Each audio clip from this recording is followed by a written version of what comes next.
आमिर एहसन आप सभी के साथ। मेडिकल कॉलेज के बाद अब नेशनल लॉ यूनिवर्सिटी को लेकर के तनाजा खड़ा हुआ है। लॉ यूनिवर्सिटी कहां कायम होगी इसे लेकर के अभी फैसला नहीं हुआ, लेकिन तनाजा जरूर शुरू हो चुका है। यानी जिस लॉ यूनिवर्सिटी की बात हो रही है वो लॉ यूनिवर्सिटी अस्तित्व में नहीं है, लेकिन तनाजा जरूर अस्तित्व में आ गया है। दरअसल पूरी कहानी यह है कि एक लॉ कॉलेज बनना है, लॉ यूनिवर्सिटी बननी है, नेशनल लॉ यूनिवर्सिटी, जिसके बारे में यह कहा जा रहा है कि ये कश्मीर में खोलने का मंसूबा है। जम्मू में इसे लेकर के आवाज उठने लगी है और सरकार पर जम्मू के साथ नाइंसाफी करने का इल्जाम लगा है। इस हवाले से जब सीएम से पूछा गया, उन्होंने कहा कि आईआईएम और आईआईटी जम्मू के मौके पर इस तरह के सवाल क्यों नहीं पूछे जाते। डिमांड हो रही है। जब जम्मू को आईआईटी और आईआईएम मिला ना, उस वक्त कश्मीर को क्या मिला? तब आप लोगों ने बराबरी की बात क्यों नहीं की? तब कंट्रोवर्सी क्यों नहीं की कि ना दोनों यहाँ जम्मू में नहीं खुलने चाहिए, एक जम्मू में खुले एक कश्मीर में खुले? तब आप लोगों को बुरा नहीं लगा। अब नेशनल लॉ यूनिवर्सिटी की बात आती है तो आप लोगों को डिस्क्रिमिनेशन नजर आता है। अब ये फैसला आप हम पे छोड़िए ना। अभी कोई फैसला नहीं लिया गया है कि इसको कहां पे लोकेट करेंगे। फैसला हमें लेने दीजिए, उसके बाद देखिए। उधर वज़ीर आला उमर अब्दुल्ला की सदारत में आज जिला तरक्याती बोर्ड की मीटिंग हुई थी और मीटिंग में काबिने वज़ीर जावेद राणा और सीएम के मुशीर के अलावा बोर्ड के दीगर मेंबरान ने हिस्सा लिया। मीटिंग के दौरान 2025 में मुख्तलिफ तरक्याती मनसूबों को लेकर के किए गए कामकाज को जायजा लिया गया। सहाफ़ियों से बातचीत करते हुए वज़ीर आला ने कहा कि ज़्यादातर मनसूबों के लिए जारी रकम का सही इस्तेमाल किया गया। उन्होंने कहा कि कुछ मकामात पर कमी पाई गई है, जिससे दूर करने की हिदायत दी गई है। यूनियन बजट के हवाले से वज़ीर आला ने उम्मीद जाहिर की है कि मरकज की जानिब से जम्मू कश्मीर का खास ख्याल रखा जाएगा। हमने रिव्यू किया, बड़े फैसले अब अगले साल के बजट में डाले जाएंगे। आज जनवरी या फरवरी में बड़े फैसले लेने का मौका नहीं है, क्योंकि अगर हम आज फैसले ले लेंगे पैसा मार्च में लैप्स हो जाएगा। हमने पिछले साल की कारकर्दगी को रिव्यू किया। डिस्ट्रिक्ट की कारकर्दगी ठीक है, जो पैसे इनको अलॉट किए गए हैं उनका अच्छा खासा हिस्सा जो है इस्तेमाल हुआ है। कहीं पे एक आध जगह कोई खामियां हैं, कोई कमियां हैं, उनको हम दुरुस्त करेंगे। अब जितना मरकज़ की तरफ से हमें मदद मिल सकेगी अच्छा होगा, मिले, क्योंकि माली हालत जम्मू कश्मीर की कुछ ठीक नहीं है। लेकिन तब भी कोशिश हमारी यही होगी कि जो हमने शुरुआत की थी पिछले साल के बजट में, उस सिलसिले को हम आगे बढ़ाएं। जो ऑनगोइंग स्कीम्स हैं उनको हम और तेज़ी से आगे बढ़ाएं और कुछ नई चीज़ें जो हैं वो हम लोगों के सामने रखें। अब इसमें दो चीज़ है। नंबर वन कि ये नेशनल लॉ कॉलेज वाला मामला क्या है और इससे रिलेटेड जो चीज़ें हैं वो आपको जानना ज़रूरी है। और दूसरा, अब चूंकि बजट सेशन शुरू हो जाएंगे और जाहिर है कि सेंट्रल गवर्नमेंट की जानिब से हर स्टेट के लिए एक ख़ास बजट डाला जाता है, तो एक बड़ा सवाल कि क्या प्रीवियस बजट का सही इस्तेमाल जम्मू कश्मीर में हुआ भी या नहीं। बहुत सारी चीज़ें हैं, ग्राउंड पे उतरते हैं और जानने की कोशिश करते हैं। ख्वाहिश हमारे साथ हैं जुड़े हुए। ख्वाहिश, सीधा सबसे पहले नेशनल लॉ यूनिवर्सिटी के बारे में क्या कुछ है अफवाह और क्या कुछ है मंसूबा? देखिए अमर, जो बात सामने निकल के आ रही है उसमें ये सुनने में सबको आया और जानकारी जो है वो शेयर की गई कि नेशनल लॉ यूनिवर्सिटी जो है वो श्रीनगर के कश्मीर डिवीजन के बडगाम जिले में जो है, यानी कि डिस्ट्रिक्ट बडगाम में जो है वहाँ खोली जाएगी। डिस्ट्रिक्ट बडगाम जहाँ से उमर ने इलेक्शन लड़ा था, पहले जीते थे, लेकिन बाद में दोबारा इलेक्शन हुए तो वो नहीं जीत पाए थे। तो साफ तौर पर बडगाम में जब नेशनल लॉ यूनिवर्सिटी खोलने की बात आई और उसके बाद देखा गया कि लॉ से जुड़े हुए स्टूडेंट्स जो थे, जो यहाँ पर कॉलेजेस में अलग अलग कोर्स कर रहे हैं, उन्होंने इसको लेकर जो है आपत्ति जताना शुरू की और विरोध करना शुरू हो गया। अभी हाल ही में श्री माता वैष्णो देवी मेडिकल कॉलेज का जो सेशन है, जो अभी कौशल से सस्पेंड हो गया है वो, लेकिन उसके बाद जो सारा जो कह सकते हैं कि डाइवर्ट हो गया जो इशू, वो हो गया नेशनल लॉ यूनिवर्सिटी के ऊपर। अब इसको लेकर जो है लगातार स्टेटमेंट्स देखने को सामने आ रही हैं, प्रतिक्रियाएं देखने को सामने आ रही हैं और आज जिस तरह से चीफ मिनिस्टर ने स्टेटमेंट दी है, कहीं ना कहीं अब इसको लेकर अब सियासी इसमें जो है वो इन्वॉल्वमेंट भी होना शुरू हो गई। यकीनन चीफ मिनिस्टर के बयान के बाद अब दूसरी पार्टियों के जो लोग हैं वो भी बयान देंगे, इस पर डिबेट चलेंगी, इस पर जो है बातचीत होगी। लेकिन जिस तरह से सीएम ने बयान दिया, वो बयान कहीं ना कहीं कई लोग उसका जो है वेलकम करेंगे, कई लोग उस पर जो आपत्ति जताएंगे, नाराजगी जाहिर करेंगे और सीएम पे ये इल्जाम लगाएंगे कि वो खिते विशेष के मुख्यमंत्री के तौर पर काम करते हुए नजर आ रहे हैं। लेकिन ओवरऑल इस पर आगे किस तरह की सियासत होगी जो आने वाला वक्त बताएगा। लेकिन नेशनल लॉ यूनिवर्सिटी ये साफ तौर पर बयान करती है कि आने वाले समय में जम्मू कश्मीर के लिए एक बड़ा मुद्दा बनने वाली है, और अगर ये विधानसभा के बजट सत्र के तहत भी ये इशू चलता रहा तो इसकी गूंज विधानसभा सत्र में भी जरूर उठेगी और इसको लेकर काफी शोरगुल भी हमें होता हुआ जरूर नजर आएगा। जी हाँ बिल्कुल। तो क्या इसे लोग जम्मू वर्सेस कश्मीर या कश्मीर को प्रेफरेंस देने के तहत देख पा रहे हैं? क्योंकि अगर इस तरह की आवाज उठ रही है तो जाहिर है कि लोगों का रुख इस तरफ होगा। और दूसरी चीज है कि लोगों का क्या कहना है इस सिलसिले में, क्योंकि एक कॉलेज में मेडिकल की जो मान्यता थी वो ऑलरेडी हम गंवा चुके हैं। देखिए आमिर, अगर श्री माता वैष्णो मेडिकल कॉलेज की बात करें तो वहां पर नेशनल मेडिकल कमीशन ने जो है वो कमियां पाई, उनके नॉर्म्स के मुताबिक चीजें नहीं उन्होंने सही लगी, या मे भी हो सकता है जो उन्होंने प्रेशर देखा या उनको ऊपर से निर्देश होंगे तो एक सेशन तो उन्होंने सस्पेंड करा दिया। अब इसको लेकर लोगों में अलग अलग धारणाएं, कुछ लोग कहते हैं कॉलेज ही बंद हो गया, लेकिन जबकि वो कॉलेज बंद नहीं हुआ है, उसका खाली सेशन सस्पेंड किया गया है। यानी कि जब इसके जो नॉर्म्स को वो उसके प्रोटोकॉल को नॉर्म्स को फुलफिल कर लेंगे तो उसके बाद दोबारा वहां पे सेशन लग सकता है। अब ये देखना होगा उस केस में क्या माइनॉरिटी स्टेटस मिलता है या फिर क्या होगा, उसको लेकर अलग की बात है। लेकिन जो ये नेशनल लॉ यूनिवर्सिटी है इसको लेकर बयान सामने आ रहे हो, हमने कुछ सियासी पार्टियों के लोगों से बात की जिसमें कांग्रेस भी थी।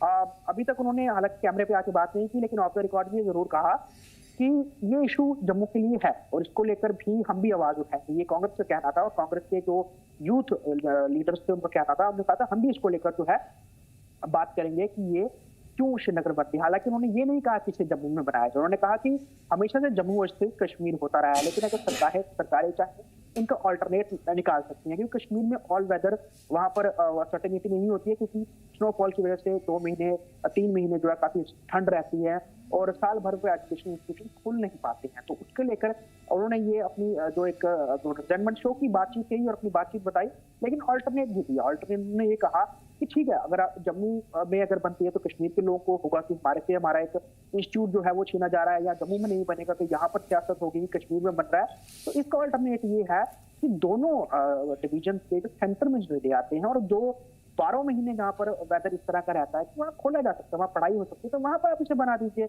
आप उधमपुर में बना दीजिए, आप रामबन में बना दीजिए। रामबन जो है उसका कुछ हिस्सा, उधमपुर का कुछ हिस्सा जो है वो जम्मू और श्रीनगर के बिल्कुल सेंटर में आता है, तो वहां कोई भी जगह लोकेट करके आप वहां बना दीजिए। तो ना उसे श्रीनगर वालों को दिक्कत होगी तो ना जम्मू वालों को दिक्कत होगी, तो आपस में इस इशू के ऊपर कोई सियासत नहीं होगी। ये कुछ कहना था कांग्रेस के लोगों का, जो कि ऑफ द रिकॉर्ड बात कर रहे थे।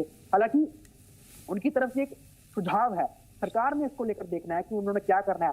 अगर इसके ऊपर वो चाहते हैं कि जम्मू वर्सेस कश्मीर होता रहे तो यकीनन कोई ऑप्शन खोजने की कोशिश नहीं होगी और बड़गाम में ही इसको बनाने की कवायद जारी रहेगी। तो उसको लेकर जम्मू में प्रदर्शन भी होंगे, सियासत भी होगी, हमें हंगामे भी नजर आएंगे, लोग भी सड़कों में नजर आएंगे।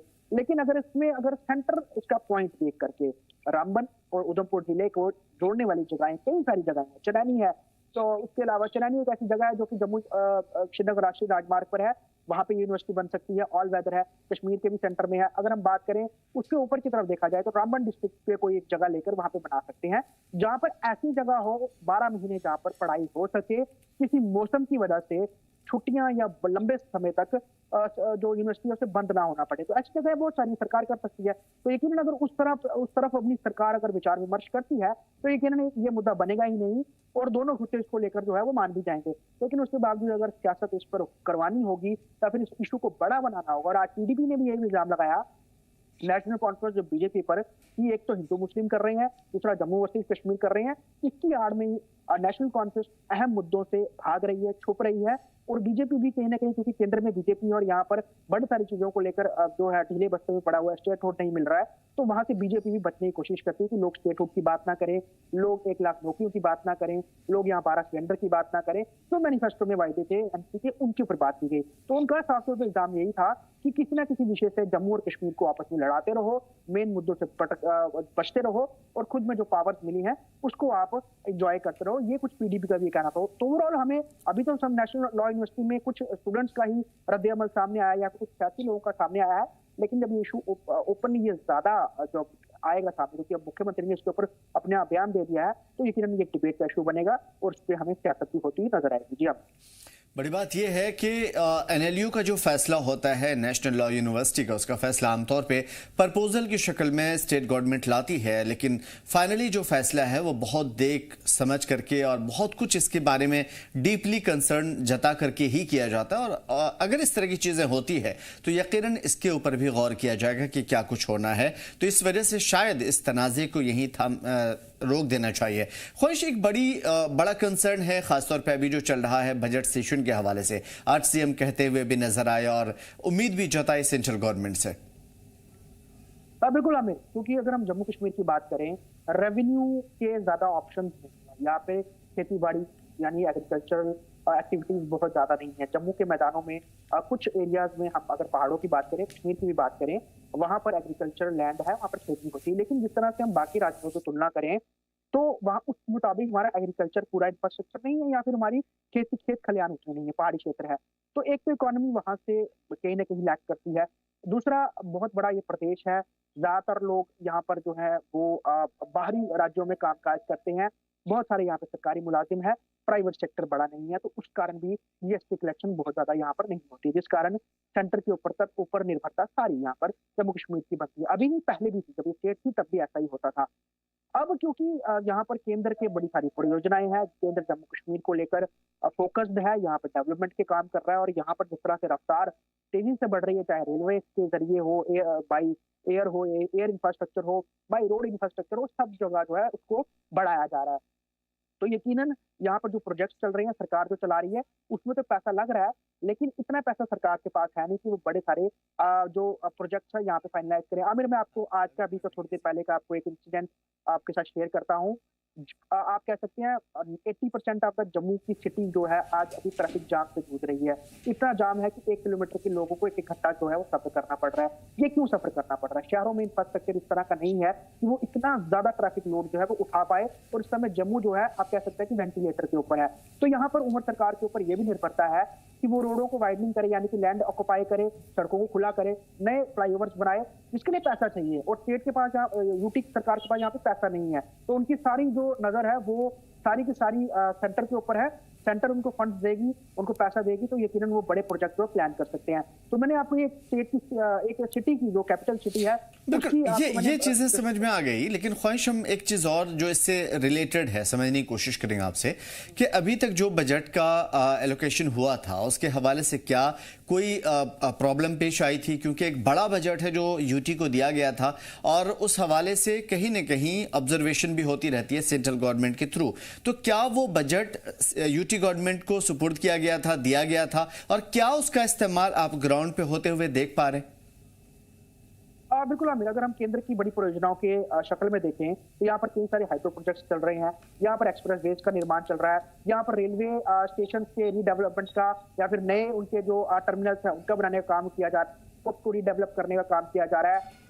अब कह सकते हैं कि जो मेडिकल इंफ्रास्ट्रक्चर है उसको अवंतीपुरा एम्स जैसे बन रहा है, उसका काम हो रहा है। तो केंद्र प्रगति जो स्कीम के तहत 4.25 लाख या 4.5 लाख करोड़ की परियोजनाओं को मॉनिटरिंग कर रही है, जिसमें से आप कह सकते हैं कि 1/3 जो है कंप्लीट भी हो गए हैं।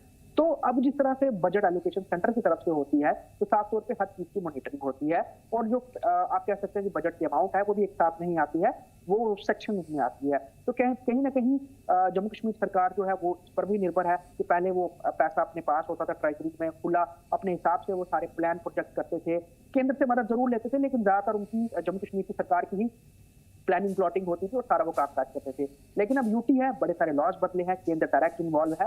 तो यहाँ पर अब बजट आ रहा है, बजट सही तरीके से लगे, बीच में से बजट जो है उसकी राशि को गलत इस्तेमाल ना किया जाए, यानी कि उसका मिस यूज ना हो, ये चीजों को लेकर जो है केंद्र निगरानी कर रहा है। और कहीं ना कहीं जम्मू कश्मीर सरकार को भी ये पता है कि कभी भी ऑडिट अगर होगा तो उसमें गड़बड़ी निकलेगी तो फंस सकते हैं। तो ऐसे में इसीलिए अब जो केंद्र सरकार है, ज्यादातर अब माफ कीजिए जम्मू कश्मीर यूटी सरकार जो है वो केंद्र सरकार पर निर्भर है, और उनकी तरफ ही नजरें गड़ाई रहती है, और उनकी तरफ ही उनकी ज्यादातर रहती है। कि अभी हाल ही में हमने देखा था कि जो मंत्री है, कैबिनेट मंत्री सतीश शर्मा, वो union cabinet minister Nitin Gadkari से मिलकर आए थे। तो यानी कि जिस मंत्री को जहां जरूरत मिल रही है वो यूनियन कैबिनेट मिनिस्टर से, चाहे वो फाइनेंस मिनिस्टर हो या फिर आप कह सकते हैं कि बिल्कुल इस राह में तो खैर ठीक है, यूटी गवर्नमेंट कहीं ना कहीं कोशिश करती हुई नज़र आ रही है। एक इसके हवाले से जो चीज़ें हम रूरल एरियाज़ में देख पा रहे हैं, उसमें बिजली के हवाले से हो, पानी के हवाले से हो, फ्लड, अभी जो फ्लड वाली सिचुएशन आई थी उसकी सूरत हाल हमने देखी, और उससे पहले जब बादल फटे थे तब भी हमने देखा। वो सारी चीज़ें, सारी प्रॉब्लम्स हमने देखी। अगर हम सिक्योरिटी थोड़ी देर के लिए छोड़ दें, क्योंकि वो होम डिपार्टमेंट अलग है, तो जो यूटी गवर्नमेंट है, क्या उसको वाकई जम्मू कश्मीर, पूरा जम्मू कश्मीर, दोनों रीजन की मैं बात करूं, तो क्या एक बहुत बड़े बजट की जरूरत महसूस कर पा रहे हैं आप? क्योंकि जम्मू कश्मीर की ओवरऑल सूरत हाल को देखते हुए ये चीजें समझना जरूरी है। अगर हम बात करें बजट की, तो बजट जितना ज्यादा हो उतना कम लगता है, और पैसा जितना ज्यादा आएगा उतना ज्यादा जो है वो लोगों के वेलफेयर के लिए लगता है, या सरकार को लगता है कि कोई पैसा पड़ा है रिजर्व में तो वो नई चीजें प्लान कर सकते हैं। लेकिन जब पैसा ही सीमित हो तो ऑलरेडी आपको बड़ा कुछ देखना पड़ता है कि आपने पेंशन भी देनी है, आपने तनख्वाहें भी देनी है, आपने अपना हेल्थ इंफ्रास्ट्रक्चर चलाना है, एजुकेशन इंफ्रास्ट्रक्चर चलाना है, ये तमाम चीजें हैं। तो यकीनन यहाँ पर ये भी नहीं कहा जा सकता कि हमेशा ही केंद्र पैसा देता रहे, जम्मू कश्मीर चलता रहे। यहाँ पर खुद की निर्भरता को भी जो उभारना होगा, इसको लेकर यहाँ पर इंडस्ट्रीज को सेटअप करवाना बहुत ज्यादा जरूरी है। हालांकि जम्मू कश्मीर की इंडस्ट्रीज जो है, इंडस्ट्री सेक्टर है, वो बहुत पीछे है। यहाँ पर बड़ी सारी, हमने पिछले समय में देखा कि इंडस्ट्रीज बंद हो गई, यानी कि जो बड़े प्लेयर आने वाले थे वो यहाँ पर उन्होंने 0% भी काम शुरू नहीं किया। हालांकि उनको जमीन आवंटित हो गई थी, लेकिन वो वापस चले गए। अब कहीं ना कहीं हम कह सकते हैं कि यहाँ पर अलग अलग स्कीम्स को का बेनिफिट ना होना हो, या फिर दूसरी स्टेट्स में ज्यादा बेनिफिट दे रहे हैं। विंडोज, वहां पर सिंगल विंडो आप कह सकते हो ऑप्शन होता है कि पूरी तरह से वहां पर उनको फायदा मिलता है इंडस्ट्रीज को, तो उनका रेवेन्यू बढ़ता है, जीएसटी कलेक्शन होती है, वहां पे रोजगार मिलता है। अब जम्मू कश्मीर में इंडस्ट्रीज नहीं सेटअप होंगी तो यहाँ पर जीएसटी कलेक्शन नहीं होगी, यहाँ पे मैन्युफैक्चरिंग नहीं होगी, यहाँ पर जॉब क्रिएशन नहीं होगी। तो सबसे बड़ी लैकिंग यही है, जम्मू कश्मीर यही के पीछे रह जाता है कि इंडस्ट्रीज नहीं आना, इंडस्ट्रीज को ज्यादा यहाँ पर उनको इंसेंटिव्स नहीं देना, या फिर अगर इंसेंटिव्स देने होते हैं वो टाइमली नहीं देना, तो यहाँ पर उनके लिए जो है वो लैकिंग होती है। और हमने अभी भी देखा है कि बड़ी सारी इंडस्ट्रीज यहाँ पर जो है वो आप कह सकते हैं कि बड़े लो प्रॉफिट में चल रही हैं, या फिर इस तरह से चल रही हैं कि वो उसको खाना पूर्ति के हिसाब से है। तो यकीनन उससे जम्मू कश्मीर ग्रो नहीं करेगा। एक तो एग्रीकल्चर सेक्टर आपका स्ट्रॉन्ग होना चाहिए, उससे यूटी चलती है, स्टेट्स चलती हैं। दूसरा आपका जो है प्राइवेट सेक्टर स्ट्रॉन्ग होना चाहिए, यहाँ पर ऑप्शन होने चाहिए, वो बहुत जरूरी है। और यही वजह है कि आने वाले दिनों के लिए जम्मू कश्मीर कैसा होगा, इन चीजों से ही तय किया जा सकता है। शुक्रिया ख्वाहिश तमाम तर बेहतरीन अपडेट्स के लिए। उधर जम्मू कश्मीर का सेरिकल्चर डिपार्टमेंट, या फिर ये कहिए कि महकमा, या फिर सेरिकल्चर से जुड़े हुए लोग इस वक्त काफ़ी बेचैन हैं, और बेचैनी होनी भी चाहिए, क्योंकि सोमवार को रेवेन्यू डिपार्टमेंट के अफसरों ने श्रीनगर के आलूचीबाग सेरिकल्चर कॉम्प्लेक्स में ज़मीन की डिमार्केशन शुरू की थी, और इसका मकसद बताया जा रहा है वीवीआईपी, खासतौर पर वीआईपी क्वार्टर्स की तामीर, और इस ज़मीन को स्टेट डिपार्टमेंट को ट्रांसफर कर दिया जाएगा। इसी सिलसिले में इस कदम पर सेरिकल्चर से जुड़े हुए किसान, मजदूर और मुलाजमीन ने सख्त नाराजगी व्यक्त की और इस फैसले पर मजम्मत की। उनका कहना है कि आलूचीबाग की जमीन सिर्फ जमीन नहीं बल्कि सदियों पुरानी सेरिकल्चर विरासत की रीढ़ है। इस पर हजारों परिवारों का रोजगार टिका हुआ है। स्टेक होल्डर्स का कहना है कि यहाँ मौजूद हजारों शहतूत के दरख्त, ग्रीनेज ट्रेनिंग इंस्टीट्यूट और कोकून मार्केट से पूरे कश्मीर के किसान और इससे जुड़े हुए लोग फायदेमंद होते हैं, और अगर ऐसा हुआ कि इसे हटाना पड़े उनके लिए बड़ा नुकसान हो जाएगा। उन्होंने चेतावनी दी है कि अगर जमीन ट्रांसफर का फैसला वापस नहीं लिया गया तो सिविल सेक्रेटरीट के सामने बड़े पैमाने पर एहतजाज किया जाएगा। स्टेक होल्डर्स ने हुकूमत से फौरी मुदाखलत की अपील की है। जो हमारे ऊपर इस वक्त हमारी ज़मीन के ऊपर हमला किया जाता है कि ये ज़मीन इनसे छीन ली जाए, मगर आप ये ज़मीन हमसे नहीं छीन रहे, हमसे हमारा रोज़गार छीन रहे हो। क्योंकि 30 सालों से हम इस ज़मीन को तैयार करके इधर से हम जो प्लांटेशन करते हैं, हम पूरे 50,000 पेड़ हम यहाँ से हर साल देते हैं, और हमारे इधर जो हमारे शेड हैं वो है हमारे, मतलब हम यहाँ पे मार्केट लगाते हैं, हमारा मार्केट ख़त्म हो रहा है। सबसे बड़ी बात है हम कैजुअलों का रोज़गार ख़त्म हो रहा है, क्योंकि 12 महीने चलो हम अपने डायरेक्टर साहब की छत्र छाया के नीचे हम 12 महीने इधर काम करते हैं, क्योंकि उन्होंने हमें बच्चे की तरह रखा है। मगर अब लगता है कि हमारा जो ये सिस्टम है ये सारा ख़त्म हो रहा है। क्योंकि सबसे बुरी बात यह है कि आप देखिए कितने लोग हैं हमारे किरमकाश हैं, 15,000 किरमकाश हमारा जो है जो इस पे निर्भर है, जिनको हम पत्ते काट के गाड़ियों में लोड करवा के देते हैं ताकि वो अपने आल का देख रेख कर सके। गरज मुंसलिक कम अज कम 15,000 ये 15,000 फैमिली रोजगार कमावान तम कम अज कम 50,000 पे 1.5 लाख वही वनकन गवर्नमेंट वनकन निवान यह सोद खश गसान ये फायदा वनकन ग्रेनेज नो मर्डर ग्रेनेज ये हार्ड एंड ड्रायर डिपार्टमेंट की अहन सर बूझ यह गो यह बर्दाश्त कहें तिकाज यह सोद सानिस अयालस खश गसान सर कम अज कम सर कम अज कम 15,000 सर 15,000 एबो सर बे सारे खुद यूथ वनकस ऑलमोस्ट सोर यूथ अथ लगान अगर न यह गूर मजबूर सर ड्रग्स पकन खतर सर।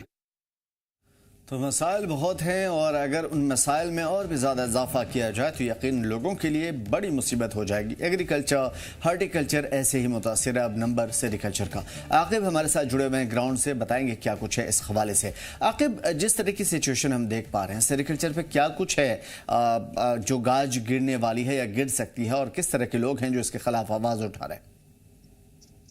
बिल्कुल आमिर, ये आज की बात नहीं है, ये 2014 की बात है जब महबूब मुफ्ती के साथ भाजपा जो है यहाँ पे सरकार चला रही थी और 2014 में एक कैबिनेट ऑर्डर पास हुआ है जिसमें ये बताया गया था जो ये सेरिकल्चर जमीन है लगभग ये 100 कनाल से ज्यादा ये जमीन है और इस पे मुश्तमिल है, इस पे मलबेरी ट्रीज लगे हुए हैं जिसमें लगभग 15,000 के करीब फैमिली से डिपेंडेंट है। तब ये ऑर्डर निकला था, कैबिनेट ऑर्डर पास हुआ था कि ये जमीन हम किसी दूसरे डिपार्टमेंट को देंगे और वो वहां पे जो है कुछ वीवीआईपीज के लिए कॉलोनीज बनाएंगे या वहां पे क्वार्टर्स बनेंगे। और उसके बाद तब के जो डायरेक्टर थे उन्होंने काफी ज्यादा इसमें जद्दोजहद की है और ये जो जमीन है, ये जो 100 कनाल से ज्यादा जमीन है, इसको अपने पास यानी कि सेरिकल्चर डिपार्टमेंट के पास रखा है। इस सेरिकल्चर डिपार्टमेंट में मलबेरी ट्रीज लगते हैं जिसमें सिलिक वहां से बरामद होता है और उसके बाद पूरे जम्मू कश्मीर के साथ साथ पूरे मुल्क में वो बेचा जाता है। यानी कि लगभग 15,000 के करीब फैमिली इस पे डिपेंडेंट है। और हाल ही में रेवेन्यू डिपार्टमेंट वहां पे आया है और इन्होंने वहां पे डिमार्केशन यानी कि बाज़ाब्ता तौर निशानदेही की है और उनको कहा गया कि यहाँ से यहाँ तक हमें ये जमीन लेनी है।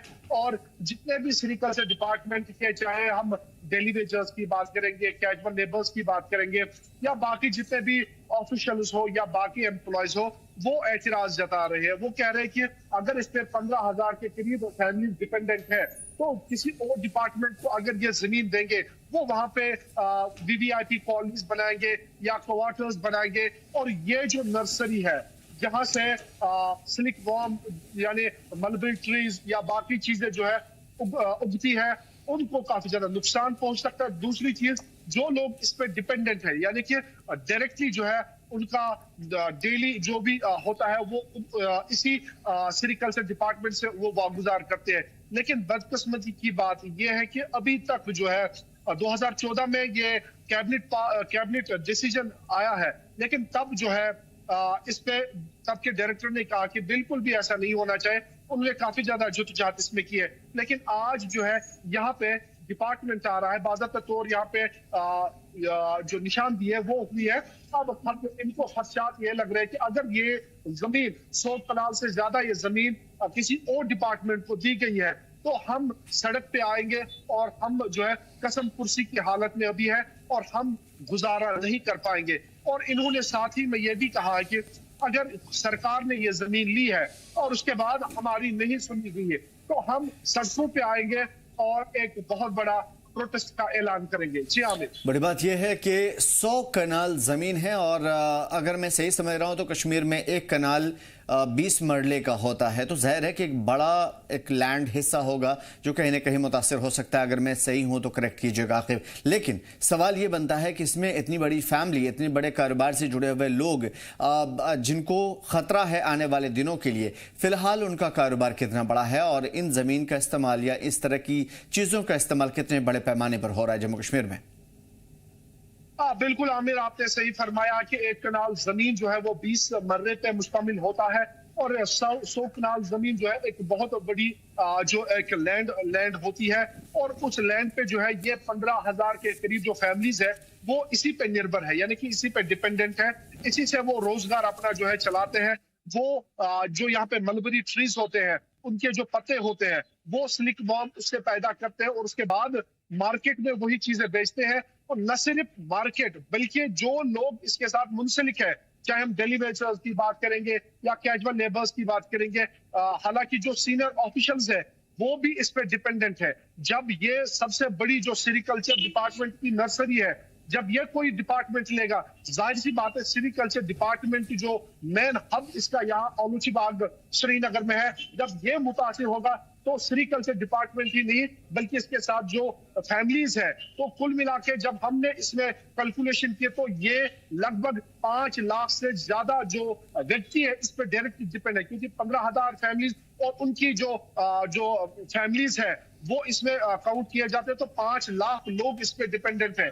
तो कुल मिला के नुकसान खाली डिपार्टमेंट का ही नहीं यहाँ पे, बल्कि उन लोगों का जो इसमें कारोबार करते हैं, जो लोग इस डिपार्टमेंट में काम करते हैं, जो पिछले कई दहाई से एज ए डेली वेजर काम करते हैं, महाना तनख्वाह खाली 5,000 6,000 रुपए है या 10,000 रुपए है, उस पर गुजारा करते हैं। लेकिन एक ही उनके दिमाग में था कि एक वो कहते हैं कि उम्मीद पे दुनिया कायम है। इनको ये उम्मीद थी कि कल को ये सेरिकल्चर डिपार्टमेंट हमें परमानेंट करेगा। जब डिपार्टमेंट की मेन हब नर्सरी ही खत्म होगी तो डायरेक्टली इन एम्प्लॉयज पे भी इम्पैक्ट पड़ेगा और मार्केट को, जाहिर सी बात है, जब बड़ी 100 कनाल से जमीन पे जो है ये पत्ते लाए जाते हैं, जब यही खत्म होगा तो जाहिर सी बात है मार्केट पे भी काफी ज्यादा इनका असर पड़ेगा।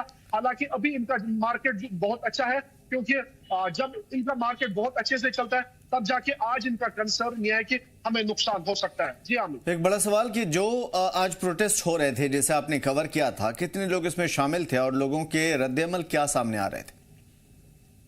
बिल्कुल आमिर, जिस तरीके से आज पूरे दिन जो है यह एहतजाज चला है सेरिकल्चर डिपार्टमेंट में, जो कि श्रीनगर के औलूची बाग में, लोग हालांकि जो डेली वेजर्स है, कैजुअल लेबर्स है, वो मामूल के मुताबिक काम पे आए थे और वो वहां पे आप देख सकते हैं कि खुदाई भी कर रहे हैं और प्लांटेशन ड्राइव भी इन्होंने चलाई थी और नए नए पौधे लगाते, तब जाके इनको ये उम्मीद है कल ये पौधा बड़ा होगा, ये हमें कुछ पत्ते देगा, तब जाके वो पत्ते जो है बाजार में बिक जाएंगे। और इनको नहीं पता थी, रेवेन्यू डिपार्टमेंट यहाँ पे आया और सुबह जब ये यहाँ पे पहुंचे, रेवेन्यू डिपार्टमेंट के कुछ लोग वहां पे निशानदेही कर रहे थे और ये काफी ज्यादा मायूस थे और इनके चेहरे जो है काफी ज्यादा नम थे। और कुछ जो इनके जो कैजुअल लेबर्स या डेली वेजर्स है उनसे हमने बात भी की है और इनका भी ये नम आंखों से कहना है कि काफी ज्यादा हमें दुश्वारियां हैं और मुश्किलात है, क्योंकि इन ठंडी रातों में और इस विंटर में जहाँ एक तरफ से चले कलान चल रहा है, दूसरी तरफ से इनकी रोटी पे कोई लात मारेगा, जाहिर सी बात है मुश्किल तो होता है। और इनको भी काफी ज्यादा जो है काफी ज्यादा नम आंखों से ये बात कर रहे थे और इनके चेहरे से ही ये पता चलता था कि इनको काफी ज्यादा मुश्किलातों का सामना करना पड़ रहा है। बड़ी बात यह है कि न सिर्फ लोग अपनी पहले की प्रॉब्लम से परेशान हैं, बल्कि हालिया जो प्रॉब्लम उनके लिए आ रही है वीआईपी क्वार्टर्स के बनने के बाद जो होगी वो और भी ज्यादा होगी और मुसीबतें और भी ज्यादा बढ़ सकती है। खासतौर पर लोगों की 15,000 फैमिली, 100 कनाल जमीन, एक बहुत बड़ा हिस्सा जिस पे गौर करना होगा सरकार को, एडमिनिस्ट्रेशन को। शुक्रिया आखिर तमाम पर बेहतरीन मालूमात के लिए। उधर मौसम महकमा श्रीनगर ने जम्मू कश्मीर के लिए या आने वाले दिनों के लिए जम्मू कश्मीर में जो मौसम की सूरत हाल होगी तफसीली तौर पे मौसम की पेशेनगोई की है। महकमे के मुताबिक 15 जनवरी तक पूरे जम्मू कश्मीर में मौसम पार्शली बादलों वाला बना रहेगा, यानी कहीं बादल कहीं नहीं। 16 और 17 जनवरी को मौसम आमतौर पर बादल छाए रहने के इम्कान है, जबकि कश्मीर डिवीजन के ऊंचाई वाले इलाकों में कहीं कहीं हल्की बारिश या बर्फबारी हो सकती है। 18 और 19 जनवरी को भी मौसम पार्शली मामूल के मुताबिक बादलों में ढका रहेगा। 20 जनवरी को कुछ इलाकों में हल्की बारिश या बर्फबारी के इम्कान है, जबकि 21 से 23 जनवरी के दौरान कई जगह पर हल्की बारिश और बर्फबारी हो सकती है। महकमा मौसमियात ने बताया कि अगले कुछ दिनों में मिनिमम टेम्परेचर धीरे धीरे थोड़ा सा कम होगा, यानी कि थोड़ी सी राहत मिलेगी ठंड से। लेकिन कश्मीर के बारे में ऐसा न सोचिए, क्योंकि कश्मीर में कड़ाके की ठंड जारी रहेगी। जम्मू के मैदानी इलाकों में कोहरा बना रहेगा, लोगों को अलर्ट रहने की सलाह दी गई है।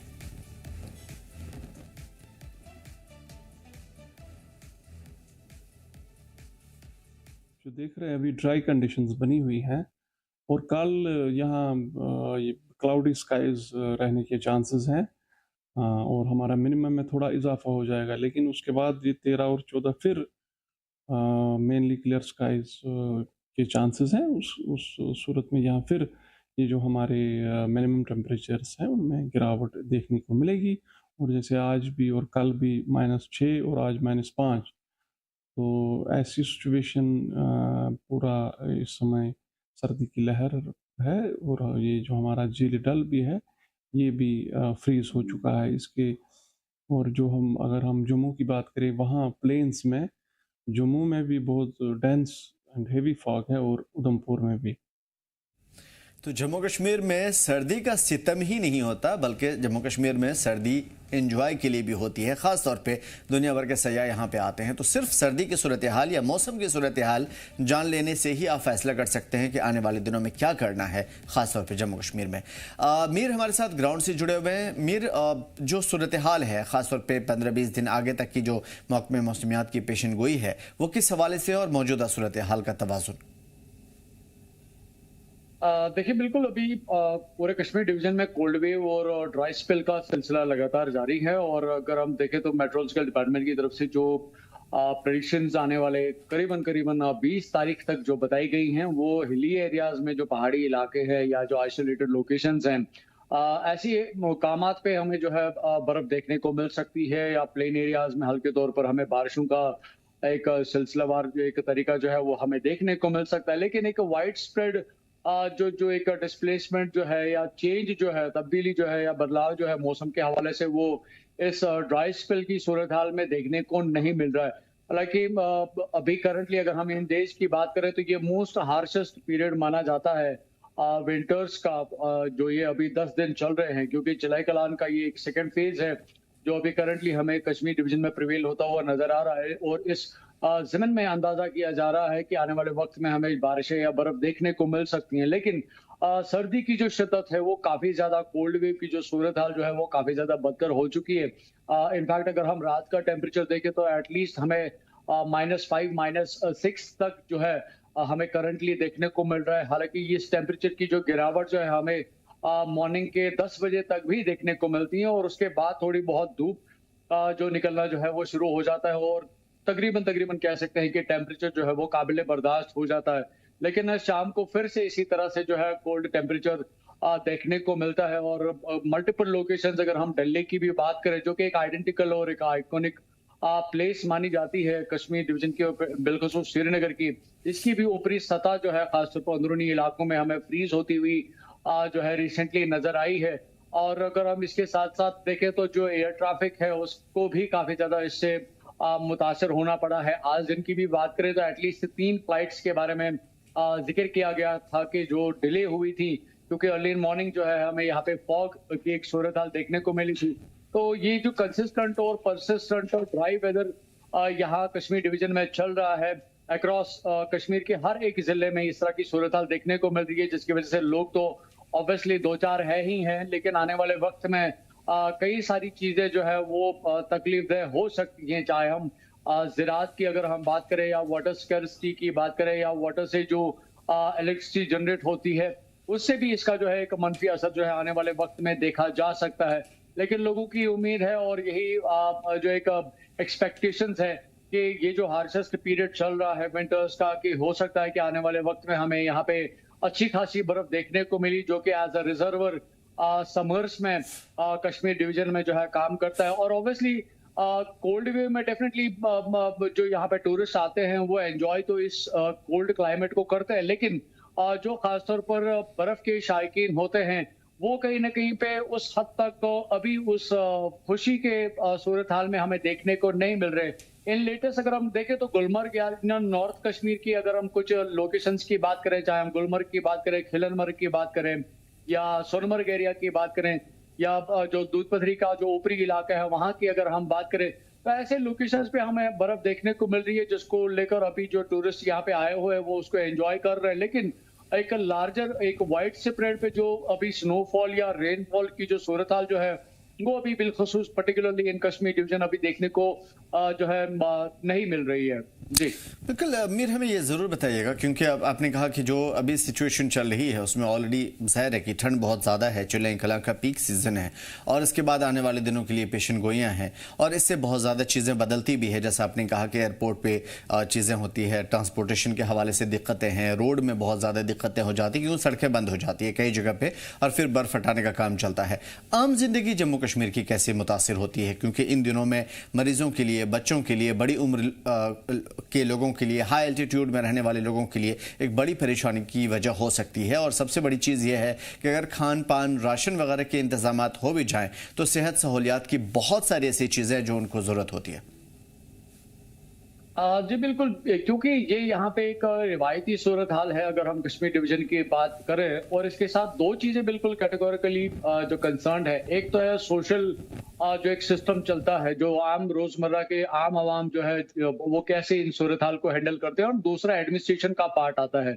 आम आवाम की अगर हम बात करें तो यूजुअली जो इसके साथ चीजें मुंसलिक होती हैं, चाहे हम स्टॉकिंग की बात करें, स्टोरिंग की बात करें, या जो गर्मी के आलात का इस्तेमाल करने की बात करें, कांगड़ी या हमाम जलाने की सूरत हाल देखें, गर्म मलबूसात को इस्तेमाल करने की बात करें, यूजुअली कहवा या सैफरॉन या ड्राई फ्रूट्स वाली जो चीजें हैं, इसकी कंजप्शन जो है यहाँ पे ज्यादा देखने को मिलती है, खासतौर पर विंटर्स में, ताकि अंदरूनी एक इम्यून सिस्टम जो है वो उसको मजबूत रखा जाए। लेकिन साथ साथ एडमिनिस्ट्रेटिव लेवल पे भी खासतौर पर इंतजाम किए गए हैं, क्योंकि यहाँ पे यूजुअली जब भी बर्फ की सूरत हाल होती है तो नेशनल हाईवे किसी हद तक मुतासर हो जाता है, जो ट्रैफिक की जो मोबिलिटी है उस पर थोड़ा बहुत जो है असर पड़ता है। हालांकि आज की डेट में करीबन 301 मशीन जो है across Kashmir division ready to work जो है वो रखी गई हैं, उसके साथ मैन पावर बिल्कुल तैयार रखा गया है जो बिल्कुल ट्रेंड है इन सारी सिचुएशंस को निपटने के लिए। तो एडमिनिस्ट्रेटिव लेवल पे सारी चीजें ऑलरेडी जो है वो प्रिक्योर की गई हैं, चाहे हम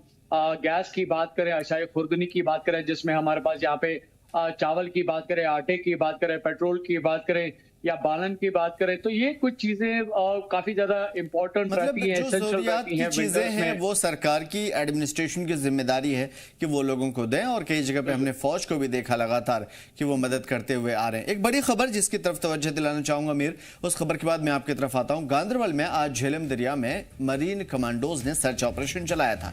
ये आम ऑपरेशन नहीं था, ये कार्रवाई एक दिन पहले दरिया किनारे एक मुश्तबा इंसानी ढांचा मिलने के बाद शुरू हुआ। अफसरान के मुताबिक मार्कोस टीम सुईटेंग इलाके के गांदरबल पहुंची थी, जहां पे अंडर वाटर सर्च कोऑर्डिनेशन के साथ शुरू हुआ।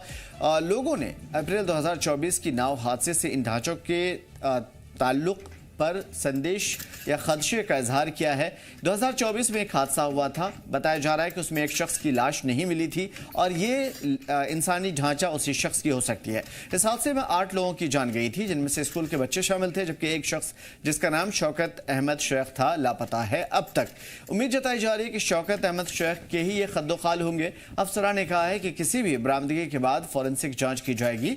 ऑपरेशन जो है लगातार जारी रहेगा और जिस तरीके से SOPs हैं इस हवाले से वो यूं ही चलते रहेंगे। और लोगों के लिए ख़ासतौर पे यहाँ पे मार्कोस की जो टीम लगाई गई है वो फ़िलहाल यहीं पे रहेगी। लेकिन क्या ये जो एक शख्स का पूरा कंकाल यहाँ पे मिला है, क्या उसी शख्स का है या इस तरह की कोई कॉन्स्पिरेसी थ्योरी है जो जन्म ले रही है? मीर की तरफ रुख करेंगे। मीर, आपसे समझने की कोशिश करेंगे मार्कोस का क्या काम खासतौर पे दरिया झेलम में, और क्या कुछ हुआ आज? वेल देखिए, मैं इस पूरे इंसिडेंट के हवाले से थोड़ा बहुत कुछ चीजें जो है यहाँ पे क्लियर करना चाहूंगा। ये इंसिडेंट 16 अप्रैल 2024 का है, जब एक नाव जो है पुल के एक ढांचे के साथ टकराई और उस नाव में कई सारे लोग सवार थे, लेकिन उनको उस वक्त जो है बचाने की कोशिश की गई, लेकिन उसमें 8 लोग एटलीस्ट जो है अपनी जान गंवा बैठे, जिसमें कुछ स्कूली बच्चे भी थे। और शौकत अहमद शेख का माना जाता है, जो कि एक पेशे से एक मेसन है और 40 साल इसकी उम्र है, और ये गंडबल, बेसिकली गांदरबल नहीं है, ये गंडबल श्रीनगर का इलाका है जहाँ का ये रहने वाला है। और उस वक्त जो है लगातार तकरीबन 8-9 रोज जो है इसकी तलाश जो है मार्कोस ने भी की थी, या SDRF या NDRF की जो टीम्स जो वहां पे मौजूद थी, रिवर पुलिस की वहां पे टीम्स मौजूद थी उसको फिश आउट करने के लिए। लेकिन लेटर ऑन जो है इसके कहीं पे कोई नामो निशान जो है उस एग्रेसिव कह सकते हैं कि जो ऑपरेशन चलाया गया इसको फिश आउट करने के लिए दरियाए जहलम से, क्योंकि उस वक्त जो पानी की सतह थी वो काफी ऊपर थी और बहाव काफी ज्यादा तेज था। लेकिन उसके बावजूद भी लगातार कोशिश की गई कि इसकी बॉडी को जो है पानी से बाहर निकाला जाए, इसकी बॉडी को ढूंढा जाए। लेकिन लेटर ऑन देखा गया कि कहीं पे कोई पॉसिबिलिटी जो है वो नजर नहीं आ रही थी। लेकिन आज 2 साल के बाद ये कल अर्ली इन द मॉर्निंग कुछ लोग जो है वो इस दरियाए जहलम से रेत निकाल रहे थे और उनका मानना है कि उन्होंने जब बेलचे से रेत निकालने की कोशिश की तो उन्होंने अपने बेलचे पे कुछ वजन महसूस किया और जब उन्होंने बेलचा ऊपर चढ़ाया तो उस वक्त जो है एक पैर उनको मिला था। पूरे स्ट्रक्चर की अगर हम बात करें तो उसमें से एक पैर मिला था और उस फुट की जब निशानदेही उसकी मदर ने की तो उन्होंने बिल्कुल तस्दीक की कि ये शौकत की ही जो बॉडी का जो हिस्सा जो है ये उन्हीं का पैर है। और उसके बाद पूरा दिन जो वहां के लोकल्स हैं उन्होंने अपनी तरफ से अनथक कोशिश की कि किसी भी तरीके से जो है इस बॉडी को ट्रेस आउट किया जाए, पानी से बाहर निकाला जाए। और कल शाम तक जो है ये सिलसिला लगातार चलता रहा और कल शाम को वहां के अवाम ने ये अपील की थी कि मार्कोस को वहां पे लाया जाए सो दैट कि वो डीप इन जो है वो डाइव करे, सो दैट कि अगर बॉडी कहीं पे अभी रेत में फंसी है तो उसको फिश आउट किया जाए। और आज मॉर्निंग में ही हमें मार्कोस की टीम्स जो है वो हमें वहां पे देखने को मिली, जो उन्होंने बिल्कुल शुरू से ही मॉर्निंग की शुरुआत में ही जो है ये ऑपरेशन शुरू किया। इनफैक्ट अगर हम देखें तो आर्मी के साथ कई सारे जो लोग मार्कोस के रिलेटेड थे उन्होंने सभी मॉर्निंग्स में जो है वो इक्विपमेंट्स या बाकी सारी जो चीजें जो है उसको वहां पे एग्जीक्यूट करने की कोशिश की और ऑपरेशन को शुरू किया।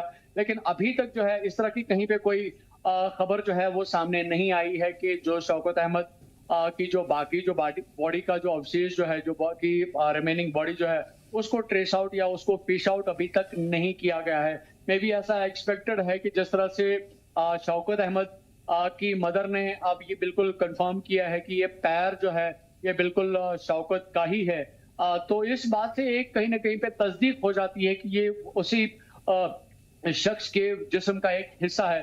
तो इस बात को सीरियसली लेते हुए जो है अभी रिवर पुलिस या एसडीआरएफ की टीम्स भी उसको अभी फिश आउट करने के इस ऑपरेशन में लगातार जुड़ी हुई है। मार्कोस की टीम अभी भी जो है एरिया में मौजूद है। लोकल्स अपनी तरफ से लगातार कोशिश कर रहे हैं, लेकिन ऑफिशियल लेवल पे अगर हम देखें तो अभी तक इस बात की कहीं पे कोई confirmation as per the DNA या फॉरेंसिक की अगर हम बात करें इन दोनों चीजों को कंसर्न मिले तो ऑफिशियली इस बात की तस्दीक नहीं हुई है। लेकिन जो शौकत की जो मदर है उन्होंने इस बात की तस्दीक की है कि वो जो जूता है, क्योंकि वो पैर जो है वो उस जूते में ही बरामद किया गया था और उनका मानना है कि ये शू भी उन्हीं का है और जो पैर की जो नशोनुमा जो है उसको मद्देनजर रख के उसको आइडेंटिफाई उन्होंने किया है कि ये उन्हीं के बेटे का है।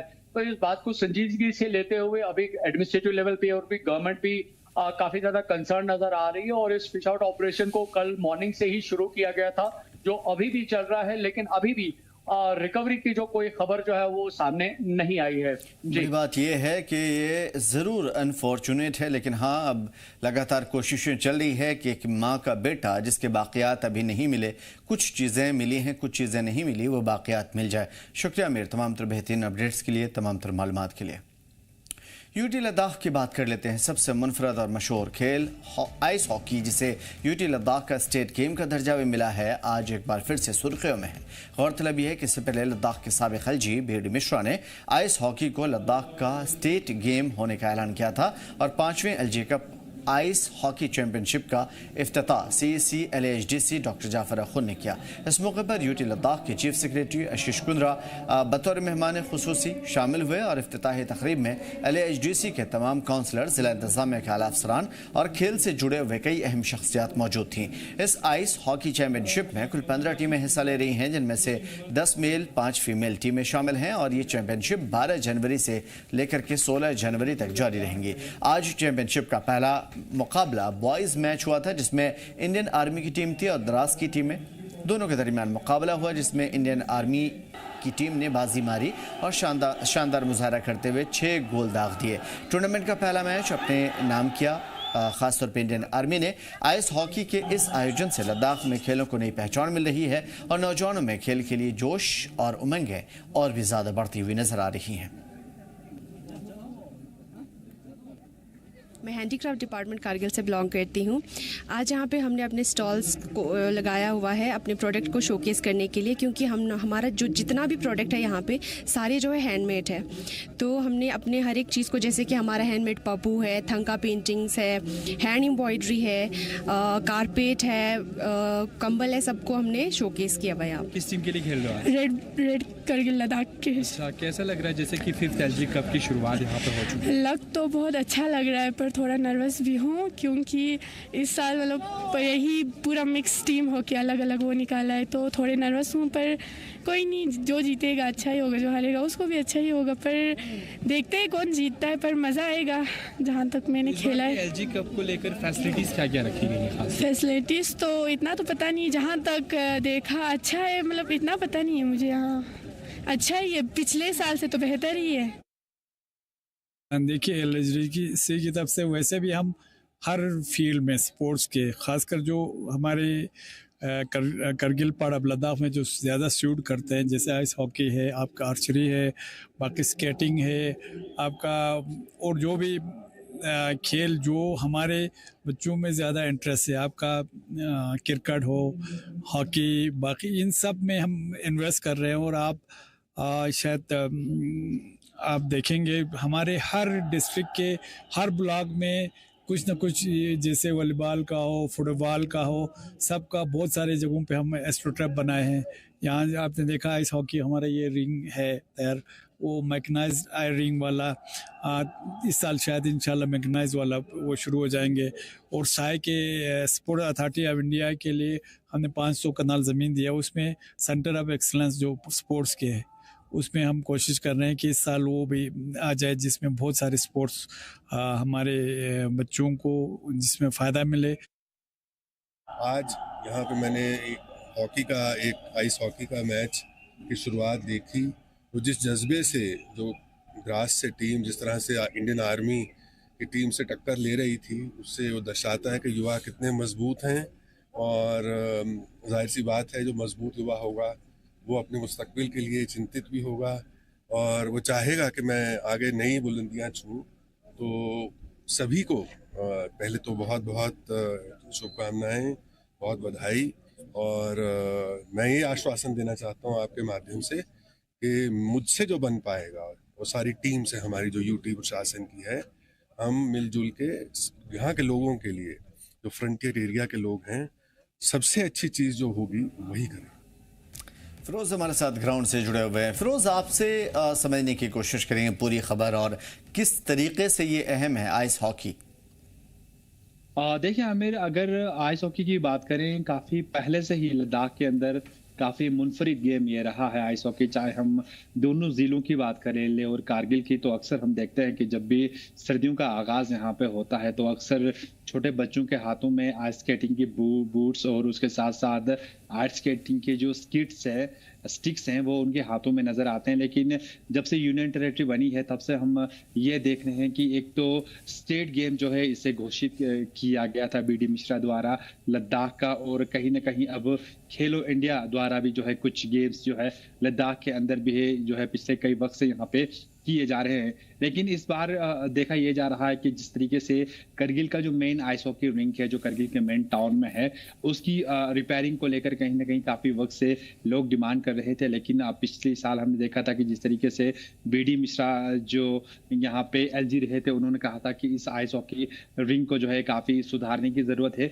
तो अब वो चीजें जो है अब आहिस्ता आहिस्ता यहाँ पे पटरी पकड़ते हुए यहाँ पे नजर आ रही है, और तमाम चीजें जो है अब यहाँ पे आहिस्ता आहिस्ता से ठीक हो रही है। और कहीं ना कहीं अब यूनियन टेरिटरी बनने के बाद से जो है स्पोर्ट्स कोटे के हवाले से अगर हम बात करें तो कहीं ना कहीं जो है यूटी लेवल में जो है इस तरह के गेम्स यहाँ पे कराए जा रहे हैं और चैंपियनशिप्स यहाँ पे चल रही है, जिसकी वजह से यहाँ के बच्चों को ग्रूम होने में काफी फायदा यहाँ पे मिल पा रहा है। और इसके साथ साथ आपको बता दें कि जब भी इंडिया की जो टीम होती है, जब भी वो बाहर जाके इंडिया को रिप्रेजेंट करती है, तो उसमें कहीं ना कहीं जो है लद्दाख के यूथ की जो पार्टिसिपेशन जो है वो सबसे पहले हमें यहाँ यहाँ पे देखने को मिलती है। तो इसी के साथ साथ हम देख रहे हैं कि पिछले 4-5 सालों से जो यहाँ के जो हिल डेवलपमेंट काउंसिल के जो काउंसिलर्स हैं LSDC के अंदर, वो भी जो है कहीं ना कहीं जो बच्चों के लिए स्पेशली विंटर गेम्स के हवाले से, जैसे कि आइस हॉकी की अगर हम बात करें, उससे जुड़ी हुई जो चीज़ें हैं वो बच्चों तक यहाँ पे मुहैया करने की कोशिश कर रहे हैं, ताकि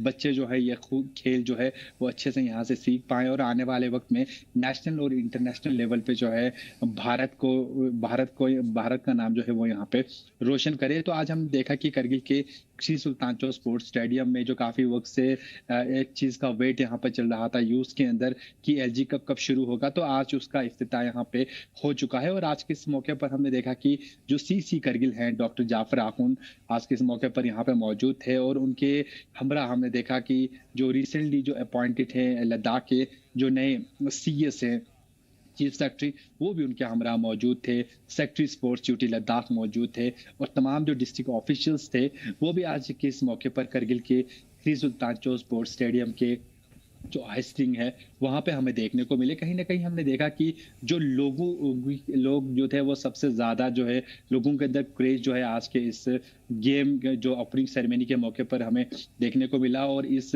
पूरी चैंपियनशिप में लगभग आमिर आपको बता दें कि 15 जो टीमें हैं वो इसमें शमूलियत कर चुकी हैं, जिसमें से 10 जो टीमें हैं वो बॉयज़ की टीमें हैं और 5 जो टीमें हैं वो फीमेल्स की टीमें हैं। कहीं ना कहीं ये देखा जा रहा है कि अब यूनियन टेरिटरी बनने के बाद से जिस तरीके से काउंसिल भी भरपूर जो है वो यहाँ पे फिरोज, ये जिस तरीके से अहमियत आपने बताई यकीनन ये बहुत दिलचस्प है, लेकिन क्या ये सिर्फ लद्दाख के खिलाड़ियों के लिए है अपॉर्चुनिटीज़, या इस तरह के टूर्नामेंट में शमूलियत अख्तियार करना, या बाहर की टीमें भी इसमें शामिल होती हैं?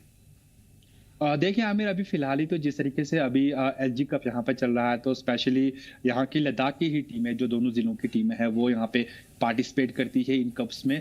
और इससे पहले भी हम देखते थे जिस तरीके से जो CC कप भी यहाँ पे LG कप से पहले यहाँ पे चलता था, लेकिन अब उसकी जो अहमियत है वो कम हो चुकी है। और इस वक्त जो है LG कप में जो है लोग काफ़ी यहाँ पे शौक रुचि दिखाते हैं, और जिसमें काफ़ी अगर हम बात करें प्राइस भी जो है काफ़ी अच्छा खासा टीम्स के लिए यहाँ पे रखा जाता है। और इनमें जो अच्छा परफॉर्म करती है उनको, उस टीम को कहीं ना कहीं जो है वो नेशनल में जाने का भी मौका मिलता है। लेकिन जिस तरीके से पिछले साल खेलो इंडिया की जो मैचेस यहाँ पे हुए थे उसमें हमने देखा था कि हिंदुस्तान के अलग अलग कोनों से स्पेशली जो टीमें हैं उनकी शमूलियत हमें देखने को मिली थी। और इस साल भी जिस तरीके से खेलो इंडिया अगर यहाँ पे होंगे उसके लिए जो है कहीं ना कहीं अब जो तैयारियां जो है वो पूरी तरीके से लेह लद्दाख के अंदर वो चल रही हैं। उसमें जो है टीमें जो है सबसे ज़्यादा जो टीमें जो है वो बाहर से यहाँ पे पार्टिसिपेट करती है। लद्दाख के साथ साथ हिंदुस्तान के अलग अलग कोनों से जो है स्पेशली जो टीमें हैं वो भाग लेने के लिए यहाँ पे आती है। तो उससे एक चीज़ यहाँ पे देखने को ये मिलता है, क्योंकि कहीं ना कहीं जो यहाँ पे जो नेचुरल आइस और जो आर्टिफिशियल जो आइस में जो खेलते हैं प्लेयर्स, उसमें काफ़ी डिफरेंट जो है वो हमें देखने को मिलता है। लेकिन जब हमारे यहाँ के प्लेयर, लद्दाख के प्लेयर जब बाहर जा के खेलते हैं तो उन्हें भी काफ़ी दिक्कतों का सामना करना पड़ता है शुरुआती दिनों में, लेकिन आहिस्ता आहिस्ता वो भी जो है ये चीज़ें तमाम तर जो चीज़ें हैं वो ट्रिक्स और टेक्निक जो है वो वहाँ पे सीख जाते हैं। जी हाँ, बड़ी बात है। इन सब चीज़ों के हवाले से लद्दाख में जिस तरीके से जोश व खरोश देखा जा रहा है, आने वाले दिनों में हम ये कह सकते हैं कि इसका मुस्तकबिल बहुत ही ज़्यादा उम्दा होने वाला है, क्योंकि जम्मू कश्मीर लद्दाख के जो नौजवान बड़े जोश व खरोश के साथ आगे बढ़ रहे हैं और उनको उनकी सलाहियत को महमेज़ देने का जो काम चल रहा है इंतज़ामिया की जानिब से, यकीनन इसका जो रुख होगा या मुस्तकबिल में इसका जो आउटपुट होगा वो बहुत बेहतर होगा। Best wishes. बहुत शुक्रिया फिरोज़ तमाम तर बेहतरीन अपडेट्स के लिए। फिलहाल इस बुलेटिन में इतना ही, हमें दीजिए इजाज़त। देखते रहिए ज़ी जम्मू कश्मीर लद्दाख।